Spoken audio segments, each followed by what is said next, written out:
الله من الشيطان الرجيم. بسم الله الرحمن الرحيم. وإذ يمكر بك الذين كفروا ليثبتوك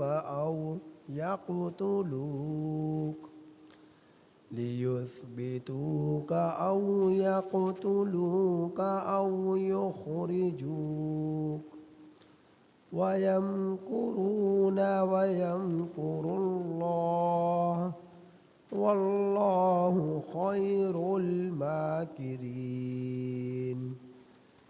وإذا تتلى عليهم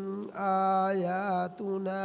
قالوا قد سمعنا لو نشاء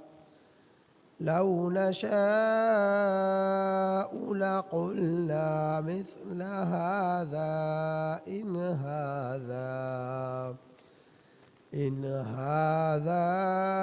إلا أساطير الأولين. وإذ قالوا اللهم إن كان هذا هو الحق من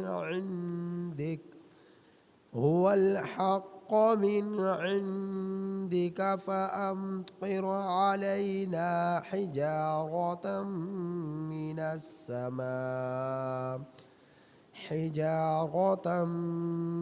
السماء أو ائتنا بعذاب أليم. وما كان الله ليعذبهم وأنت فيهم وما كان الله معذبهم وهم يستغفرون. یہ سورۃ الانفال کی آیت نمبر 30 تا 33 آپ حضرات کے سامنے تلاوت ہوئی۔ ان آیات کریمہ کا ترجمہ یہ ہے، وَإِذْ يَمْكُرُ بِكَ، اور یاد رکھنے کے قابل ہے وہ وقت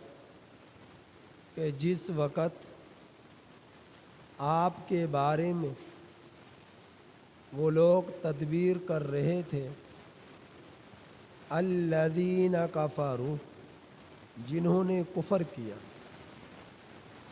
اور یاد رکھنے کے قابل ہے وہ وقت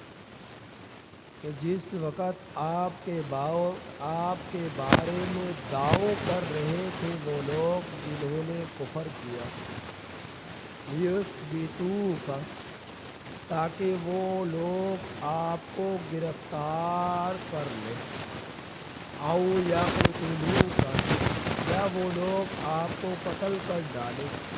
او یخرجوک، یا وہ لوگ آپ کو جلا وطن کر ڈالیں، وَيَمْكُرُونَ، ادھر وہ دعو کر رہے تھے، وَيَمْكُرُ اللَّهُ، اور ادھر اللہ دعو کر رہا تھا، وَيَمْكُرُونَ، اور یہ لوگ ادھر ان لوگوں کا دعو ہے، وَيَمْكُرُ اللَّهُ، اور ادھر اللہ کا دعو ہے، واللہ خیر الماکرین، اور اللہ تعالیٰ بہترین دعو کرنے والا ہے، وَإِذَا تُتْلَى، اور جس وقت پڑھ کر سنائی جاتی ہیں، علیہم، ان پر، آیاتنا، ہماری آیات، اور جس وقت ان لوگوں پر ہماری آیات تلاوت کی جاتی ہیں، قالوا، یہ لوگ کہتے ہیں، قد سمعنا، تحقیق ہم نے سن لیا، لو نشاء، اگر ہم چاہتے، لقلنا مثل هذا، البتہ ہم بھی کہتے اسی جیسا جملہ، ان هذا، نہیں ہے یہ، الا اساطیر الاولین، مگر پہلوں کی کہانیاں، پہلوں کے قصے، وَإِذْ قَالُوا اللَّهُمَّ، اور جس وقت ان لوگوں نے کہا، اے اللہ ان کان ھذا ھو الحق، اگر یہ قرآن حق ہے من عندک تیری جانب سے، فامطر علینا تو برسا ہم پر، حجارہ پتھر، من السماء آسمان سے، او ائتنا یا لے آ ہم پر، بعذاب علیم دردناک عذاب، وما کان اللہ لیعذبہم اور اللہ ایسا نہیں ہے کہ ان کو عذاب دے، وانت فیہم حالانکہ آپ ان لوگوں میں موجود ہیں، وما کان اللہ معذبہم اور اللہ ایسا بھی نہیں ہے کہ ان کو عذاب دے، وہم یستغفرون اور وہ لوگ استغفار کرتے ہیں اور وہ لوگ معافی طلب کرتے رہے اور آپ ان کو عذاب دے، اللہ ایسا بھی نہیں ہے۔ ما قبل کی آیات کریمہ میں آپ حضرات نے اس بات کو سنا کہ نبی کریم صلی اللہ علیہ وسلم کے صحابہ رضی اللہ تعالی علیہم اجمعین کی جماعت ایک زمانہ ایسا تھا انتہائی کمزور تھی، نبوت مل جانے کے بعد 13 سال نبی کریم صلی اللہ علیہ وسلم مدینہ المنورہ میں موجود رہے، مسلمان موجود رہے اور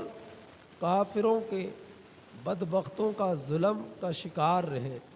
وہ ظلم ڈھایا کرتے، ستم ڈھایا کرتے، تکالیف دیا کرتے، شہید کر دیا کرتے، جیسا کہ کل کے سبق میں آپ لوگ سن چکے، لیکن جوابی کارروائی کی اجازت نہ تھی، جہاد کی اجازت نہ تھی، وہ لوگ اعلانیہ وہ لوگ تبلیغ کرتے رہے، دین اسلام کی طرف لوگوں کو بلاتے رہے، یہاں تک کہ اسلام پھیلتا رہا اور مکہ المکرمہ کے قریب قریب جو بستیاں تھیں ان میں بھی لوگ مسلمان ہونے لگے، باوجود ہے کہ ان لوگوں کو زخمی کیا جاتا، تکلیف دی جاتی اور قید کر دیا جاتا، تو بہت زیادہ ظلم کیا جاتا تھا۔ تو مسلمانوں کی کیفیت یہ تھی کہ وہ کمزور تھے انتہائی زیادہ، طاقت کے اعتبار سے، قوت کے اعتبار سے، افراد کے اعتبار سے، اور پھر جہاد کرنے کی بھی اجازت نہ تھی، جوابی کارروائی کرنے کی بھی اجازت نہ تھی، تو مسلمان کمزور تھے، تو قریب تھا کہ ان مسلمانوں کو کافر لوگ جان ہی سے مکمل طور پر مار ڈالتے، ختم کر ڈالتے، ان کا نام و نشان مٹا دیتے، لیکن اللہ نے ان کی تائید کی اپنی مدد کے ساتھ کہ انہیں ہجرت کرنے کی اجازت دی اور یہ مدینہ المنورہ تشریف لائے، اور وہاں پر اللہ رب العزت نے ان لوگوں کو ٹھکانہ دیا، اور مکہ المکرمہ میں روحانی برکات تو تھی لیکن ظاہری اسباب بہت کمزور تھے، ہر طرف چٹیل میدان اور پہاڑ اور صحرا تھا، لیکن مدینہ المنورہ کی زمین بڑی ہی زرخیز زمین تھی، باغات اور فصلوں پر مشتمل تھی، پیداوار غلہ اناج وہاں بہت زیادہ ہوا کرتا تھا، تو اللہ رب العزت نے ایسی پاکیزہ سرزمین انہیں دی کہ جہاں پر برکتیں تھیں، پھل تھے، فروٹ تھے، کھانے پینے کی اشیاء تھی، فصلیں تھیں اور خوب فراوانی تھی، تو اللہ رب العزت نے اجازت دی، اللہ نے ان کے پر اپنی مدد و نصرت عطا فرمائی اور انہیں مدینہ المنورہ میں ٹھکانہ دیا، پاکیزہ رزق دیا تاکہ یہ لوگ شکر ادا کرتے رہیں۔ تو آپ نے دیکھا پچھلے آیت میں یہ بھی آپ نے سنا، حضرت ابو لبابہ رضی اللہ تعالی عنہ سے ذرا خیانت ہو گئی کہ مسلمانوں کے کچھ راز جو ہے کافروں کے سامنے فاش کر دیے، اور راز فاش کرنے کی وجہ یہ تھی کہ کافروں کے درمیان آپ کے اہل خانہ رہا کرتے تھے، بیوی بچے رہا کرتے تھے، تو آپ کے دل میں یہ خیال آیا کہ ان کے سامنے کچھ راز فاش کر دیا گیا تو یہ لوگ میرے بیوی بچوں کو نقصان نہ پہنچائیں گے، لیکن بعد میں احساس ہوا یہ میں نے بہت بڑی غلطی کی، اور اس غلطی کی سزا اپنے آپ کو یہ دی کہ مسجد نبوی کے ستون سے اپنے آپ کو باندھ لیا اور یہ فرمایا کہ جب تک اللہ کے رسول صلی اللہ علیہ وسلم خود مجھے مسجد نبوی کے ستون سے آزاد نہ فرمائیں گے، کھولیں گے نہیں، اس وقت تک میں اپنی سزا سے اس سے نجات نہیں حاصل کروں گا کہ مجھ سے بہت بڑی غلطی ہوئی ہے، یہ غلطی مجھ سے نہیں ہونی چاہیے تھی۔ تو آپ کو مسجد نبوی کے ستون سے باندھ دیا گیا اور آپ کی بیوی صرف نمازوں کے وقت میں آپ کو کھول دیا کرتی اور باقی 24 گھنٹے آپ یوں ہی بندھے رہتے۔ 7 دن یوں گزر گئے، اللہ نے آپ کی توبہ کو قبول فرمایا اور حکم دیا، اے ایمان والو تم اللہ اور اللہ کے رسول صلی اللہ علیہ وسلم کے ساتھ خیانت نہ کیا کرو، نہ اپنے ساتھ خیانت کیا کرو، یہ بہت بری چیز ہے خیانت کرنا اللہ کے رسول کے صلی اللہ علیہ وسلم کے ساتھ، حالانکہ تمہیں علم ہے یہ دین حق ہے، نبی حق ہے، اللہ کی ذات حق ہے، اور تو لہٰذا ایسا نہیں کرنا چاہیے تھا۔ تو فرمایا کہ یہ مال، یہ اولاد تمہارے لیے آزمائش ہے، فتنہ ہے کہ اس مال اور اولاد کی محبت میں انسان اپنے رب کی معصیت کرتا ہے، نافرمانی کرتا ہے۔ تو اتنی مال کی محبت اور دنیا کی محبت نہیں ہونی چاہیے کہ جس سے تم اپنے رب کے احکامات سے دور ہو جاؤ، نبی کی زندگی سے دور ہو جاؤ، آخرت سے غافل ہو جاؤ، حلال حرام کی تمیز نہ رہے، تم اتنے نہ گر جاؤ۔ تو یہ مال اور اولاد یہ بہت بڑی اللہ کی طرف سے آزمائش ہے، اور فرمایا اللہ کے ہاں اجر عظیم بھی بہت بڑا ہے، بہت بڑا اجر بھی ہے اگر انسان صبر اور شکر کے ساتھ زندگی بسر کرتا رہے، اللہ رب العزت بہت کچھ عطا فرمانے والے ہیں۔ تو فرمایا اے ایمان والو اللہ رب العزت سے ڈرتے رہو، وہ تمہارے لیے فیصلہ کن بات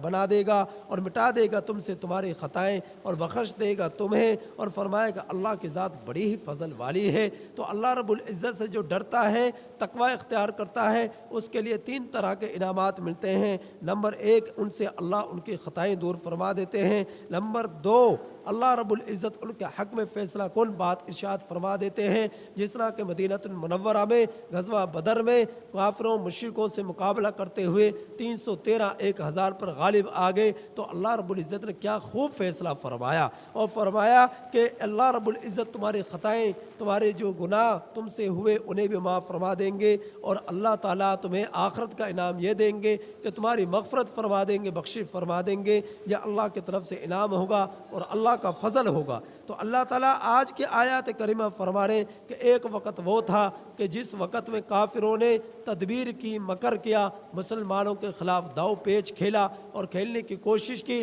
لیکن نبی کریم صلی اللہ علیہ وسلم کے خلاف وہ داؤ پیچ کھیلنے میں ناکام ہوئے۔ حقیقت کیا تھی؟ یہ واقعہ کیا تھا؟ واقعہ یہ تھا کہ جب نبی کریم صلی اللہ علیہ وسلم کا دین پھیلنے لگا، باوجود کہ ان پر ظلم کیا جاتا، ستم ڈھائے جاتے، خوب تکالیف دی جاتی، پریشان کیا جاتا، اور جو ہے زخمی کیا جاتا، آوارہ لڑکوں کو پیچھے لگا دیا جاتا، اور آپ کی دعوت کو ٹھکرا دیا جاتا، آپ کو ساحر کہا گیا، مجنون کہا گیا، دیوانہ کہا گیا، پاگل کہا گیا، العیاذ باللہ، طرح طرح کے الفاظ جو ہے ان کافروں نے، مشرکوں نے استعمال کیے، اور لیکن جتنا یہ دباتے گئے، اللہ کا دین اس طرح لوگوں کے دلوں میں ڈھلتا گیا کہ آپ صلی اللہ علیہ وسلم جو قرآن پڑھتے، قرآن کو سن کر لوگ مسلمان ہوتے، آپ جو تبلیغ کرتے، تبلیغ کو سن کر لوگ مسلمان ہوتے۔ تو صرف مکہ المکرمہ میں نہیں بلکہ مکہ المکرمہ کے قرب و جوار میں جو اور قبائل بھی تھے، ان میں بھی کچھ لوگ مسلمان ہوئے اور اسلام پھیلنے لگا۔ تو یہ کافر لوگ بڑے پریشان ہوئے، یہ کیا، ہم تو انہیں جتنا دباتے ہیں یہ اتنا ہی زیادہ ان کا دین پھیل رہا ہے، اتنا ہی زیادہ ان کا دین پھیل رہا ہے، ان کے خلاف کوئی مشورہ کیا جائے کہ کیا ان کا حل نکالا جائے۔ تو ابو جہل اور حارث جو ہے، ابو جہل اور جو ہے ایک اور ان کے ساتھ سردار تھا، دونوں نے مل کر آپس میں یہ مشورہ کیا کیوں نہ بڑے بڑے مکہ کے سرداروں کو جمع کیا جائے اور ان سے مشورہ کیا جائے کہ نبی کریم صلی اللہ علیہ وسلم اور آپ کے صحابہ کے ساتھ کیا معاملہ رکھا جائے، کیا ان کے ساتھ جو ہے معاملہ کیا جائے، فیصلہ کیا جائے کہ جس کی وجہ سے ان کا دین نہ پھیلے اور ہمارا دین ختم نہ ہو۔ تو مسجد مکہ المکرمہ میں خانہ کعبہ کے قریب ایک جگہ ہے جس کو دار الندوہ کہا جاتا ہے، اس دار الندوہ کے ان کے مشورے کی جگہ تھی۔ آج کل وہ جو ہے حرم شریف کا اندر وہ جگہ شامل ہو چکی، پہلے وہ حرم سے ذرا باہر تھی، تو اس جگہ میں یہ لوگ مشورہ کیا کرتے۔ تو انہوں نے مشورے کے لیے مکہ کے جو بڑے بڑے سردار تھے ان سب کو دعوت دی، اور ان کے نام لکھ کر دار الندوہ کا جو دروازہ تھا اس پر جو ان کا جو ہے نگہبان تھا، چوکیدار تھا، اس کو وہ پرچی لسٹ پکڑا دی کہ ان لوگوں کے علاوہ کوئی بھی دارالندوہ کے اندر داخل نہ ہو سکے۔ یہ مشورے کا گھر تھا جہاں پر یہ لوگ مشورہ کیا کرتے تھے، تو انہوں نے اس چوکیدار کو اس پرچی کو پکڑا دیا۔ اب مکہ کے سردار بڑے بڑے آ رہے اور دارالندوہ میں اور وہ پرچی کے مطابق ان کے نام کو دیکھتا، نام کو پاتا تو وہ چوکیدار ان کو اندر جانے کی اجازت دیتا۔ اس طرح سلسلہ چلتا رہا یہاں تک کہ ایک شیخ، ایک بزرگ ادھیڑ عمر ایک نجد آیا، اس نے کہا کہ میں نجد سے آیا ہوں، نجد کا بزرگ ہوں، لہٰذا مجھے اندر جانے کی اجازت دی جائے۔ اس چوکیدار نے اس لسٹ کے اندر اس کے نام کو دیکھا تو نام اس کا نہیں پایا، تو اس نے کہا، اندر گیا، ابو جہل سے جا کر کہا کہ اس طرح نجد سے ایک بزرگ آیا ہے اور وہ بھی اندر آنے کی اجازت مانگتا ہے، اور وہ یہ کہتا ہے کہ میں بھی تمہارا ہم خیال ہوں، جو تمہارے سوچ ہے اور جو تمہارے جو ہے جذبات ہیں اور جو تمہارا دین ہے وہی میرا دین ہے، لہٰذا مجھے اندر آنے کی اجازت دی جائے۔ تو ابو جہل نے کہا ٹھیک ہے، اسے اندر آنے دیا جائے۔ اب ابو جہل اور مکہ کے سردار آپس میں مشورہ کر رہے، اور ابو جہل کھڑے ہو کر اس نے تبلیغ کرنا شروع کی، یعنی کہ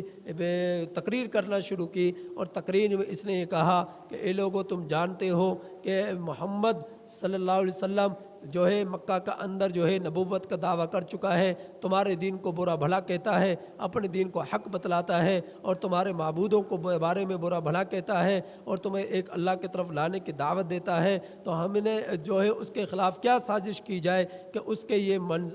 جو ہے نظریات جو ہے وہ ختم ہو جائیں، اور اس کی یہ جو دعوت کا سلسلہ ہے وہ ختم ہو جائے، کیا اس کے بارے میں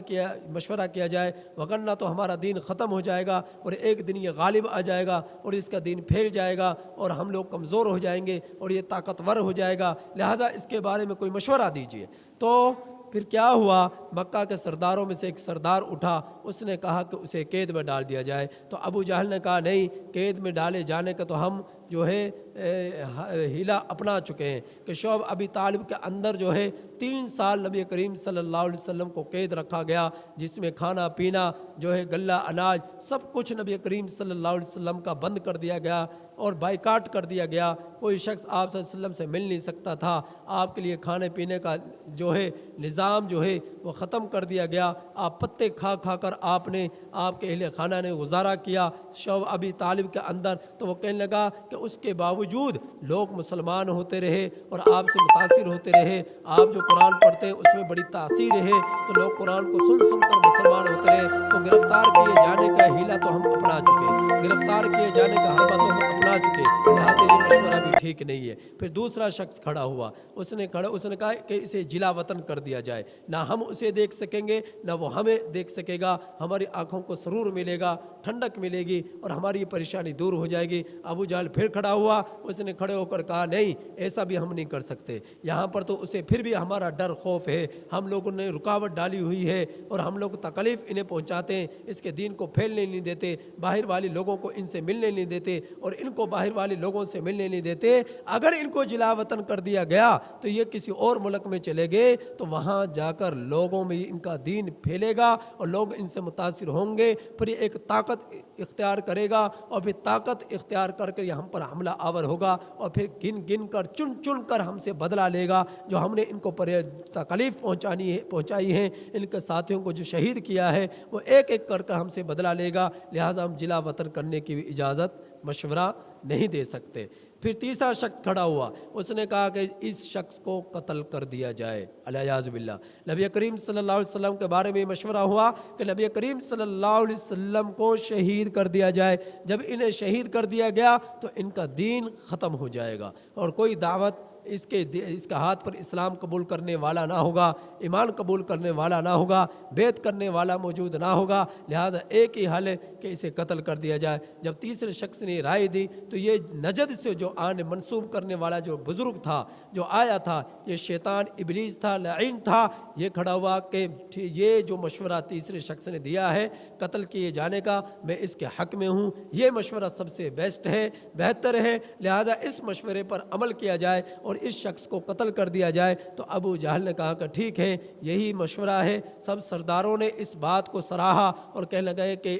اسی مشورے پر عمل کیا جائے کہ اس کو شہید کر دیا جائے۔ اب ادھر یہ دار الندوہ کے اندر یہ مشورہ کر رہے اور ان کے مشورے میں یہ طے پا گیا کہ نبی کریم صلی اللہ علیہ وسلم کو آج رات شہید کر دیا جائے گا۔ ادھر اللہ رب السحر کے وقت اللہ رب العزت نے نبی کریم صلی اللہ علیہ وسلم کے پاس جبرائیل امین علیہ الصلوۃ والسلام کو بھیجا کہ میرے محبوب سے کہیے کہ ہجرت کیے جانے کا وقت آ چکا ہے اور کافر لوگ ان کے بارے میں منصوبہ کر چکے ہیں قتل کیے جانے کا، لہٰذا ابھی ہجرت کرنی ہے۔ نبی کریم صلی اللہ علیہ وسلم کے ساتھ سیدنا ابو بکر صدیق رضی اللہ تعالی عنہ موجود ہے۔ آپ صلی اللہ علیہ وسلم سیدنا ابو بکر صدیق رضی اللہ تعالی عنہ کے ساتھ جو ہے مکہ المکرمہ سے اپنے گھر سے ہجرت فرماتے ہیں۔ حضرت علی رضی اللہ تعالیٰ عنہ کو اپنے بستر پہ لٹاتے ہیں اور فرماتے ہیں صبح ہو جانے کے بعد فلاں لوگوں کی، یہ کافر بھی جن میں تھے، مشرک بھی جن میں تھے، مومن بھی جن میں تھے، کہ ان لوگوں کی یہ امانتیں ہیں، یہ امانتیں ان لوگوں کو لوٹا دی جائیں۔ اور فرمایا کہ میں ہجرت مدینہ کی طرف جا رہا ہوں۔ تو نبی کریم صلی اللہ علیہ وسلم سحر کے وقت یہ حکم ملا اور ادھر سے چاروں اطراف سے ان مشرکین مکہ نے گھیراؤ کر لیا، محاصرہ کر لیا کہ آپ صلی اللہ علیہ وسلم کو گھر سے نکلنے نہیں دینا اور آپ کو شہید کر دیا جانا ہے۔ تو ادھر سے اللہ کی مدد آئی کہ اللہ رب العزت نے ان کافروں پر جو ان کے پہرے دار تھے، جنہوں چاروں اطراف سے نبی کریم صلی اللہ علیہ وسلم کو گھر کو گھیر لیا تھا، تو اللہ رب العزت نے ان پر نیند کو مسلط کر دیا۔ نیند ایسی مسلط ہوئی کہ جو کھڑا تھا وہ بھی اونگ رہا ہے، جو بیٹھا ہے وہ بھی اونگ رہا ہے۔ اور پھر نبی کریم صلی اللہ علیہ وسلم جب ان کے درمیان سے جب گزرے، ان کے سامنے سے گزرے، آپ صلی اللہ علیہ وسلم نے کچھ ان پر غبار ان پر اڑا دیا، مٹی ان پر پھینک دی، جس کی وجہ سے ان کے آنکھوں میں جو دھندلا پن تھا وہ ان کے آنکھوں میں واضح طور پر کوئی چیز دکھائی نہیں دے رہی تھی۔ اور وہ لوگ ان لوگوں کو آنکھوں کے سامنے نبی کریم صلی اللہ علیہ وسلم سیدنا ابو بکر صدیق رضی اللہ تعالیٰ عنہ کے ساتھ جو ہے اپنے گھر مبارک سے مدینہ المنورہ کی طرف روانہ ہوئے، یہاں تک کہ غار ثور میں پہنچے۔ اور غار ثور میں جب پہنچے تو آپ صلی اللہ علیہ وسلم اندر تشریف لے گئے۔ وہ بھی ایک قصہ طویل ہے، بہرحال قصہ یہاں پر نقل کرنا مقصد نہیں، آیات کریمہ کو سمجھانا مقصد ہے۔ تو پھر کیا ہوا، ادھر سے کافر لوگوں کے جب آنکھوں سے گرد و غبار ہٹی اور غنودگی ختم ہوئی تو ان لوگوں نے تعاقب کیا، کھوجی پیچھے لگا دیے، قدموں کا نشان کے پیچھے چلتے چلتے غار ثور کے دھانے پر پہنچے۔ اب کھوجی کہنے لگے کہ یہاں پر موجود ہیں، ادھر سے وہ لوگ کہنے لگے کیا تم مذاق کرتے ہو، یہاں پر موجود ہے، یہ دیکھتے نہیں ہو کہ مکڑی نے جالا تنا ہوا ہے، تم دیکھتے نہیں ہو کہ مکڑی نے جالا تنا ہوا ہے۔ اور پھر آتا ہے کہ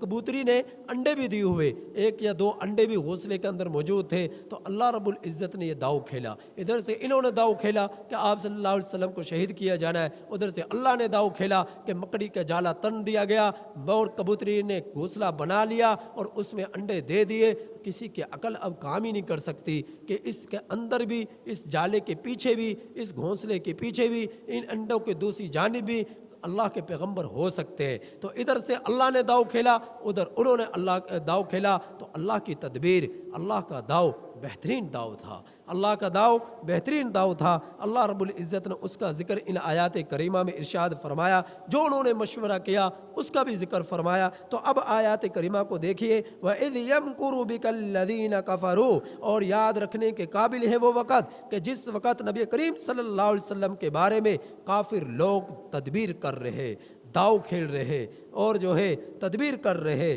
مکر کر رہے، کیا کر رہے، لِيُثْبِتُوكَ، کہ آپ صلی اللہ علیہ وسلم کو گرفتار کر لیا جائے۔ ایک نے مشورہ دیا گرفتاری کا، فرمایا تجربہ ہو چکا ہے، کوئی فائدہ نہیں ہوا۔ او یقتلوکا، دوسرے نے مشورہ دیا کہ اس کو قتل کر دیا جائے، اس کو قتل کر دیا جائے۔ اس پر سب کا اتفاق ہوا کہ ہاں اس کو قتل کر دیا جائے۔ تیسرا مشورہ یہ ہوا او یخرجوکا، اس کو جلا وطن کر دیا جائے۔ تو یہ دو مشورے، جلا وطن کیے جانے کا اور گرفتار کیے جانے کا، اس پر سب کی رائے متفق نہ ہوئی اور اتفاق رائے اسی پر ہوا کہ آپ کو قتل کر دیا جائے۔ تو اللہ رب العزت فرما رہے وَيَمْكُرُونَ، ادھر یہ تدبیر کر رہے، ادھر یہ داؤ کھیل رہے، وَيَمْكُرُ اللَّهُ، اور ادھر اللہ داؤ کھیل رہا۔ ادھر اللہ کی تدبیر تھی، ادھر ان لوگوں کی تدبیر تھی۔ فرمایا واللہ خیر الماکرین، اور اللہ تعالیٰ بہترین تدبیر کرنے والا ہے۔ اور پھر اللہ کی کیا ہی خوب تدبیر تھی کہ مکڑی کو حکم دیا، اے مکڑی جالا تن دے،